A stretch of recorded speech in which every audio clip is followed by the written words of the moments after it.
For the greetings. Okay, so this timeline really I've been working on for weeks now. I've just tried to redo it again because I just want to make it super simple, like so that you can really grasp kind of what's happened. Um, we were gifted with David's company on Sunday and his menagerie, and he spoke for nearly 7 hours. I'm sure he would have kept going. He was just getting warmed up. I did record it, luckily, and I did have another listen to it today, and I feel like this timeline's not quite finished.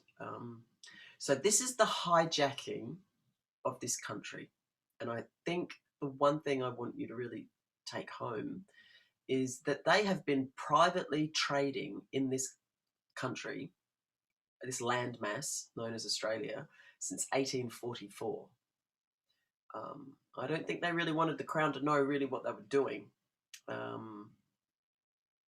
Australia is the world's #1 mineral wealth country on this planet. I would roughly say right now we are probably sitting at about 5 or 6 million people sit so far below the poverty line. I don't even know how they're living. And when you realize it, so it's very similar to like what they did in America, USA, where they captured Washington, D.C. as its own country. So kind of Canberra would probably be classed as that. So they have essentially created their own country inside this country and deported everyone out of that country and got them all to re-import themselves as citizens. And in doing so, you surrender all your rights and you hand all of your rights over to the private corporation. The government positions have remained vacant since 1966, and the Company of the Commonwealth of Australia ceased trading in 1966. So the Australian government, that is the name of the business, all right? They're not a government. A government, we vote and we collectively decide what democracy is. Laws are not made by a politician standing up on television on a Thursday and Friday everyone's doing as they said. Just doesn't work like that, all right? But our legal system has not worked properly. Wow. At all. I do really believe that we need to go back to tribal sovereignty. The original peoples of our land have a system of governance that they have used for thousands and thousands and thousands and thousands and thousands of years, and they've been quite traumatized by their treatment. All right? I witness racism towards our First People like firsthand. Not me personally, but it's just disgusting. It still happens, right? All right, I'm gonna flick the screen around. Let's have a look. Where am I? Screen share. Here we go.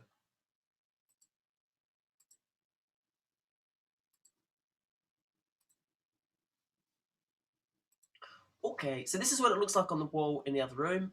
Empty bottle of water there.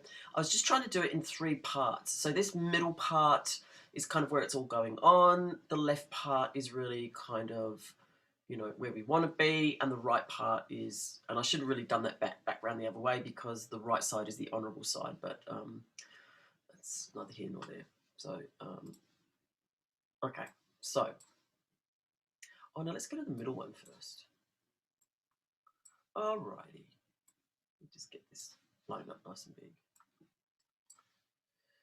Okay, so we talk about line of authority, and let's just get this. Oh, how do I get this down to this? All right, that looks blurry to me. It's not a very good photo, is it? All right. So here we go up here. This is our original tribal map. And so our creator God, is called Biami in this country. And Biami gifted us 7 creator beings. And from that, 13 crystal beings were created. That's a whole other video. We currently have 500 tribes and over 700 languages. We have skulls that are close to 80,000 years old that have recently been found, which puts our original peoples as the first peoples on this plane. It's 500,000 years old. I don't know, it's 55 million years old, really.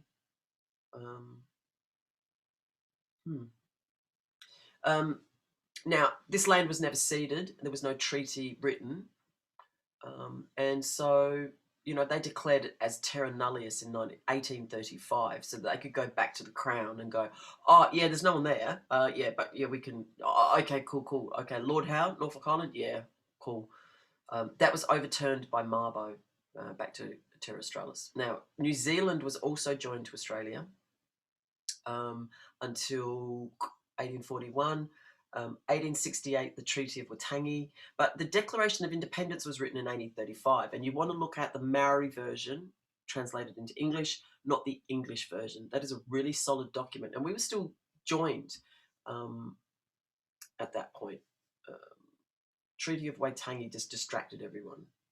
So, okay, this is the official seal of the Crown of, well, back then it was King George III, and they jumped on New Holland, it was what it was called. 1606, the Dutch first came to Australia. 1770, Lieutenant Cook arrived into Botany Bay, went back to England, brought back 11 ships.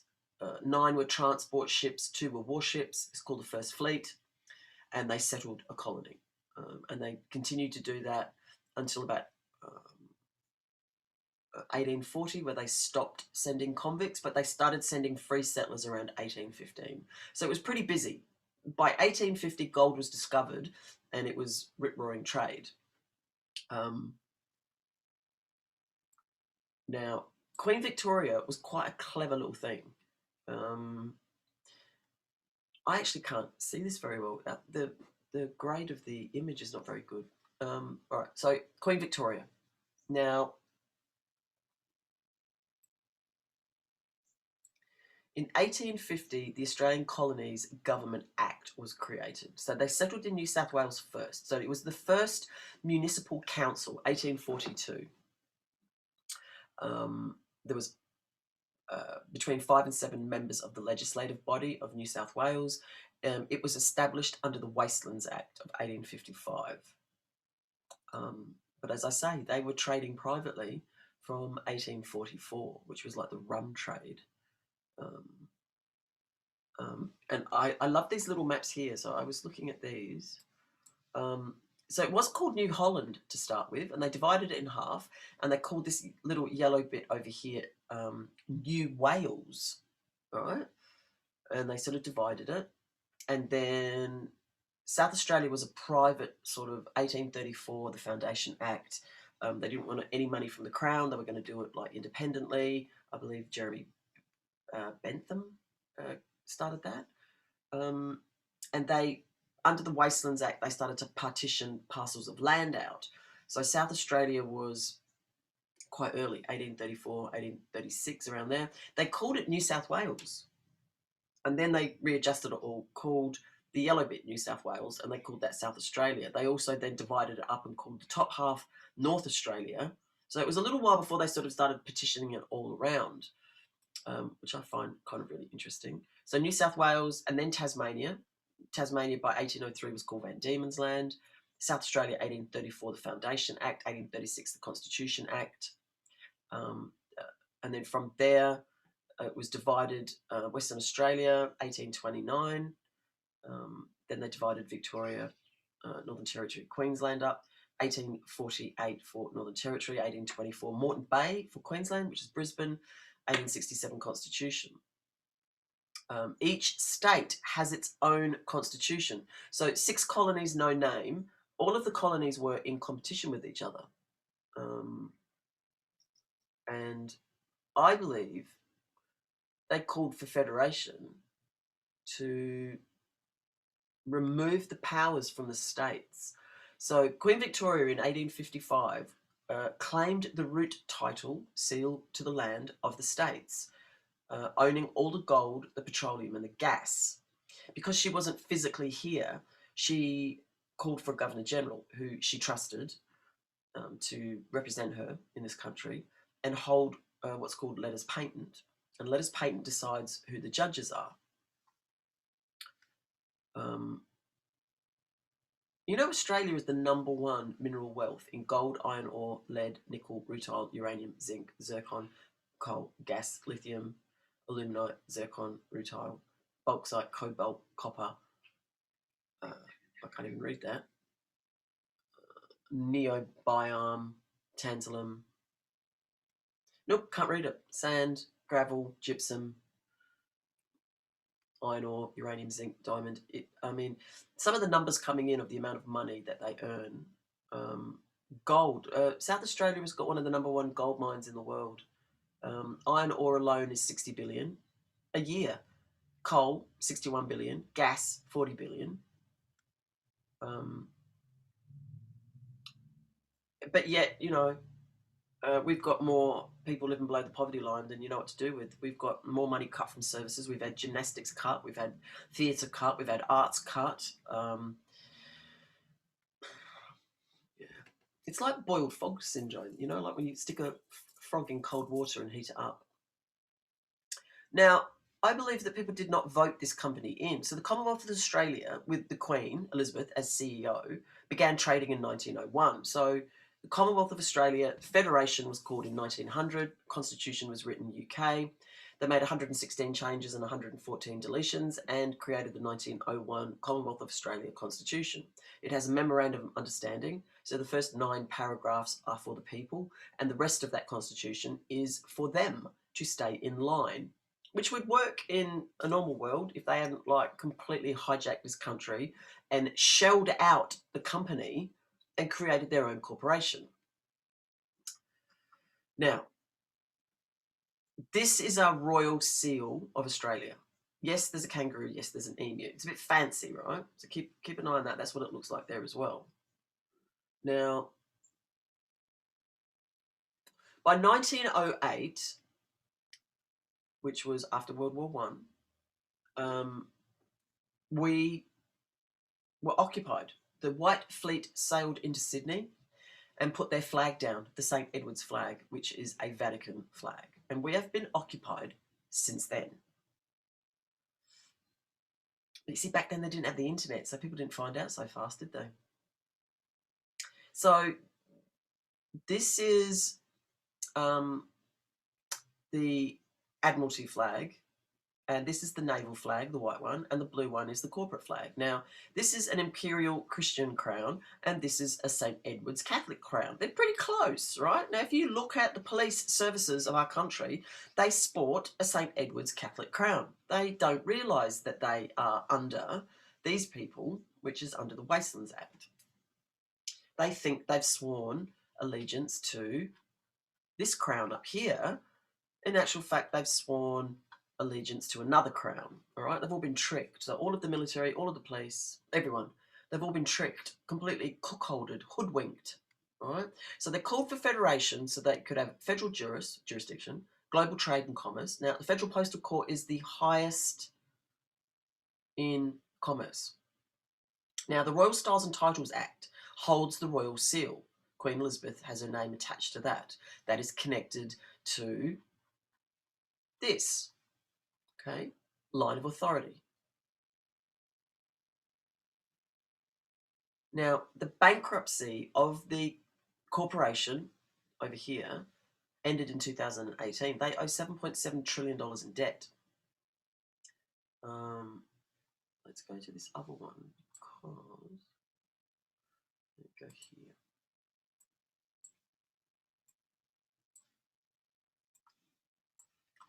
Okay, probably need to put all 3 together, don't I? So you've got the Crown, laws of the land. Common law was actually reversed in 1836. They have the death penalty as part of this. Like if you murder, rape, pedophile, you are death penalty, right? This is the ensign flag. This is what 100,000 Anzacs, 62,000 died, 100,000 injured, that they fought for. All right, so they knew communism was coming. 1908, they got occupied. So the way it's meant to work is the Queen puts the Governor General in place.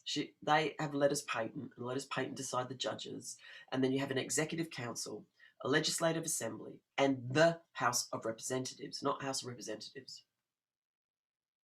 The Statute of Westminster specifically says 1931, seal assent required. No act passed after this date will deem to be part of the Commonwealth Dominion unless stated in consent. So a part of this whole structure is the Church of England Partnership Act. So the seals, the royal seal is connected to the Partnership Act, looks like this.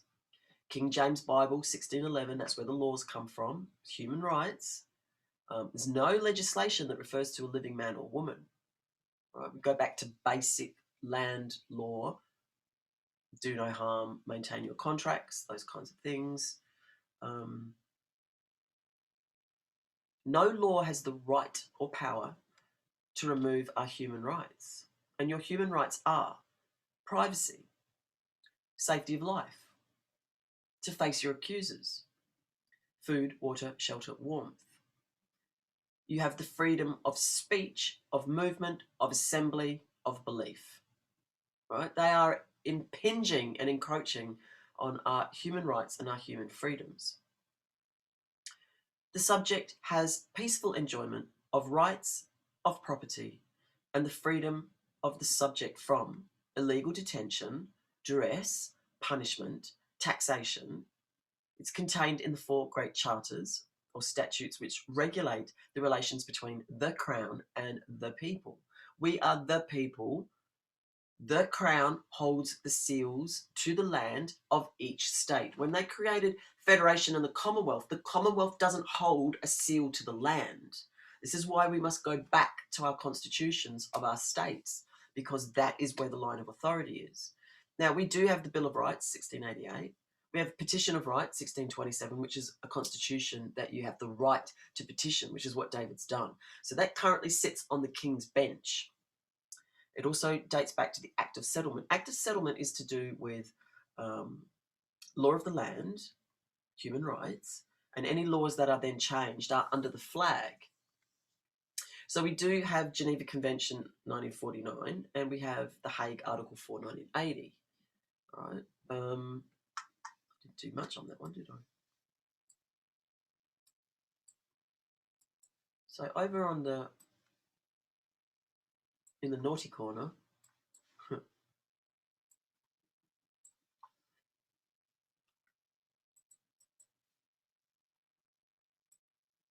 right.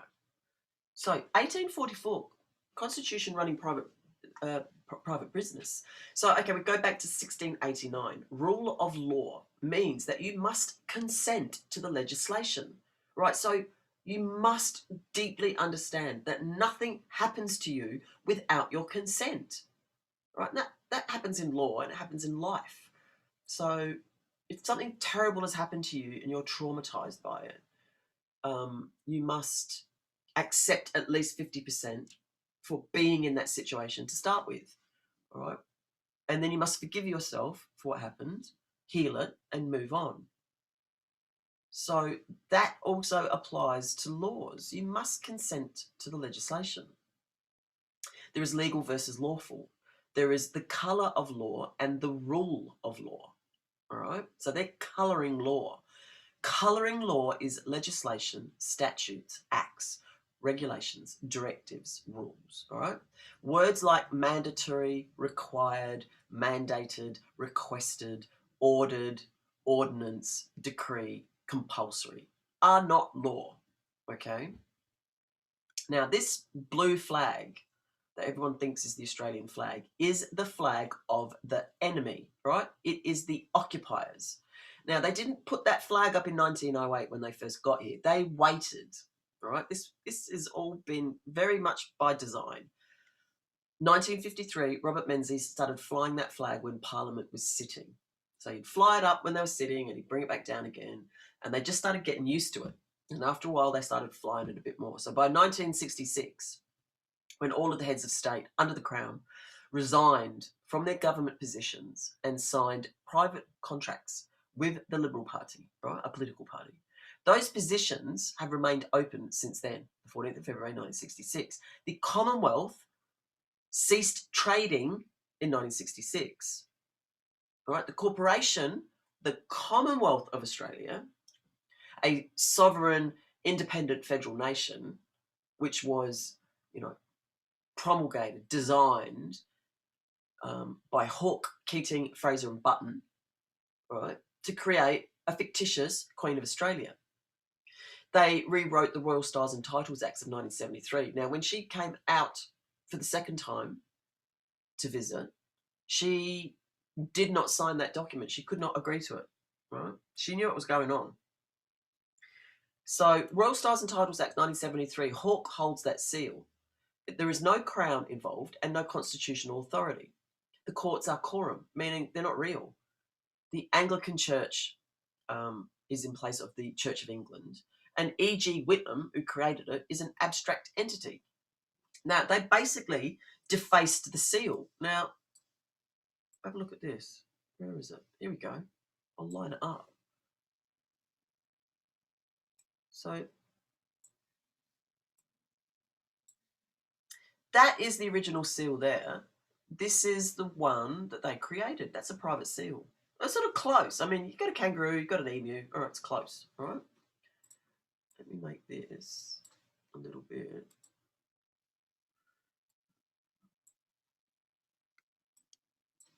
Pull it over. How do I do this?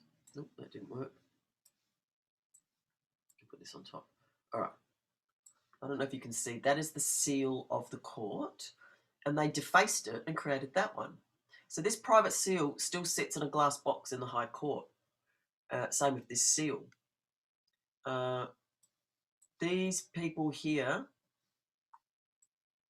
in 1965, created the Decimal Currency Act, which is their money, right? So the Australian dollar, the decimal currency, has no value whatsoever. It's not gold backed, it's not crown backed. So the PM, Harold Holt, I can't even read that. Askin, both, Chalk, Walsh, Brand, Rees. So they're all the heads of state that signed the Decimal Currency Act before they did this, signing the contracts with the political parties. So we are occupied by the League of Nations, who are the United Nations. So in 1935, they had registered the Commonwealth of Australia as a business on the Washington Stock Exchange. The number's right there. Anastasia Palaszczuk is the head of the Anglican Church. I listed off a load of kind of important dates that were going on. I haven't really finished this. The word person in legis is a legal being. It refers to corporations, associations, trusts, partnerships, organisations, legal entities. And in 1995, John Howard got the wobbles. I don't know what was going on back then. I wasn't here. But he added the word body politic to the meaning of the legal word person. They even said in like 95, isn't it, that if the Australian public find out actually what's happened, that they will lose faith so badly in the judiciary that they can't tell them. And so it's like a secret that's just been kept for so long. It's now just really out of control.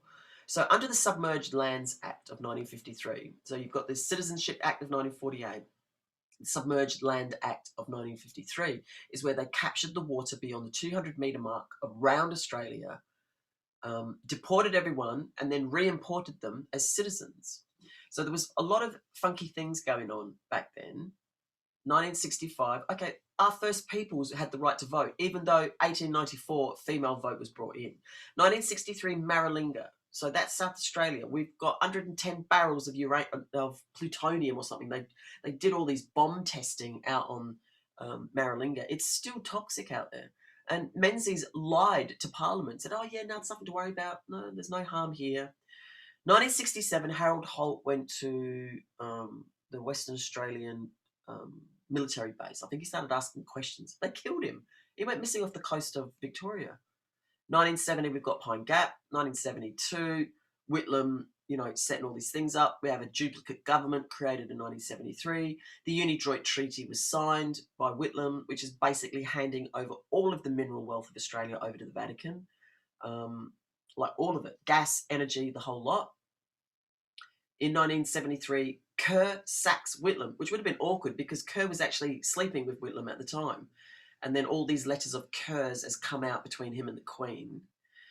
He holds letters patent, so he essentially stopped kind of common law and having rightful kind of court system. And his family, it was in his bedside table when he died, and his family have ownership of that letters patent. I think there's 32 letters patent, and they found all of them but two. Last one is Kerr's family have got, and the other one is held by, I think, Sydney University, who's been controlled by some big Freemason, so he's not going to let it go. And then the Lima Agreement really wiped out 98% of all our industry. These are the abominations. 86, the Australia Act. So the money is meant to be held in the land, like seal of the land. And with them hijacking it, they've moved all the value of the money over into housing, right? So Brigalow court case, 2007, was stating that, rural and residential land is all owned by the government. Look it up. The Consolidated Revenue Fund, which is where all the money is meant to be held in pounds and shillings and dollars and pence, this lot created the Queensland Treasury Corporation. Anastasia Palaszczuk has the keys to it. So all public servants are paid from the Queensland Treasury Corporation. We used to have police constables who kept the peace. Now we have police service. Under the Companies Act, their official title is Foreign Agent Vatican. And some of the abominations, so they basically created laws to suit themselves. They've got the Defence Act of 1953, Submerged Land Act 1953, Companies Act 1948, Citizenship Act 1948. You can see the line up here. Royal Styles and Titles Act 1973. The Queen signed it, but at the top, not at the bottom, which means that she was not giving permission for that to roll forward. Corporations Act 2001, Article 9, Police Service, Foreign Agents Vatican. That also ruled that acts can only be functionable if they are be it enacted. They have the abomination called the Family Law Act 1975, which is basically a ticket to break up families, really. The Australia Act 1986, well, we've had many judges admit on transcript it's the biggest load of crap ever written, right? Foreign Registration Act, Miscellaneous Business Enterprises Act, all these dodgy little acts they've created to try and protect themselves. COAG, Council of Australian Government, really its advertisement was it was there for the well-being of all the people, but it was really to hide the private user agreements that they'd made. The bankruptcy ended. The three flags were salvaged, meaning they were floating out at sea. They've been captured and they're in treaty to a gentleman in Sydney. No one is allowed to fly that blue flag, the red flag, not the ensign, and the white naval flag. So they have no flag. No flag means no country. No country means no court, no venue, no contract, nothing, right? They are a private corporation out of control. I always used to say that if voting could change things, it'd be illegal. But really, the only people that can vote in this current system are members of the Liberal Party, which is 15 people. It's disgusting. it's so duped and tricked. It's a joke. The stats were in 2018. Now they cut $80 billion to services, right, in 2018. I think that lines up with the bankruptcy ending. They axed gymnastics, which is for Australians that love their sport, every single athlete comes from gymnastics. So as a movement therapist that is involved with SASI and gymnastics and athletes, that was the greatest crime they ever committed. Axing gymnastics. They're the most adaptable athlete on the planet. You can put a gymnast into any sport and they'll adapt.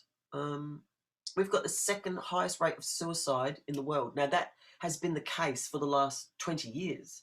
That our men feel that they can't speak. Right? So a real man is someone who can show their feelings but still protects their family. Right? There is nothing manly about toughen up and she'll be right, mate. All right, that needs to stop and change. We also need to pull the brakes on all this transhumanism stuff, like he, them, their, they, she, them, their, LGBTQPQR. I've got nothing against gay people or any of that. None of that, right? It's not about that at all. It's about them manipulating our children. My friend's 5-year-old came home from school. He'd hit a girl, and he said, "Well, they're girls and boys. They're the same, aren't they? Like, I can hit a girl if I want." I was like, "Ooh, that's full on. That's coming from school. We're indoctrinating them already." So we had 3.42 million people below the poverty line. That was in 2018. I would beg to say that that's doubled right now, even tripled. Anyway,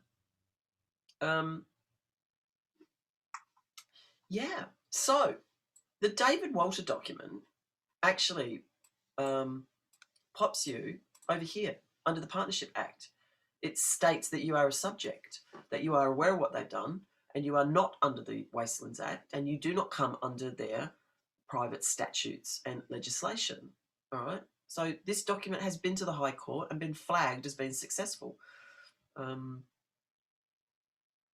Anyway, that's probably enough ranting for the minute, and that's probably long enough anyway. So I know it's a lot to retain and understand, but if you just sort of keep hearing it, I've still got a few dots I haven't joined that I'm listening and listening and listening. But it's like, what laws are held to what laws, and how did they what did they change? There is one Australian Acts, is it the Registration Act, and it states that they gain their powers through the judiciary by Schedule 1 and Schedule 2 of this particular act. There is no Schedule 1 and Schedule 2. Like, it's pretty mind-blowing. Anyway, I hope that helps. That will determine which direction you want to go in, as to how to protect yourself, because it's really like cope, defend, create, isn't it? And so this is all learning how to cope, learning how to understand the paperwork and the templates and retaliation towards employees, what have you. That's defending. You get a fine. How do you deal with it? And once you sort of navigate all those things, then you can focus on creation, which is where we want to be. We want to be creating communities that we want to live in. And I say to everyone, every day, spend some time thinking about the world that you want to live in. Nothing's ever felt fair, has it? I mean, let's face it. Those of us that didn't do well at school, but weren't dummies, but just couldn't be indoctrinated. So we've lived 1,000 lifetimes around and around and around and around and around, and we're all here right now for the last hurrah. This is the final chapter. We're facing the apocalypse, the changing of 3 major systems. So if you've got eyes to see and ears to hear, you are a guardian of light, and you are here to show the way, really. And so, let's create our new earth, isn't it? I mean, they've got the plan, what they want to do.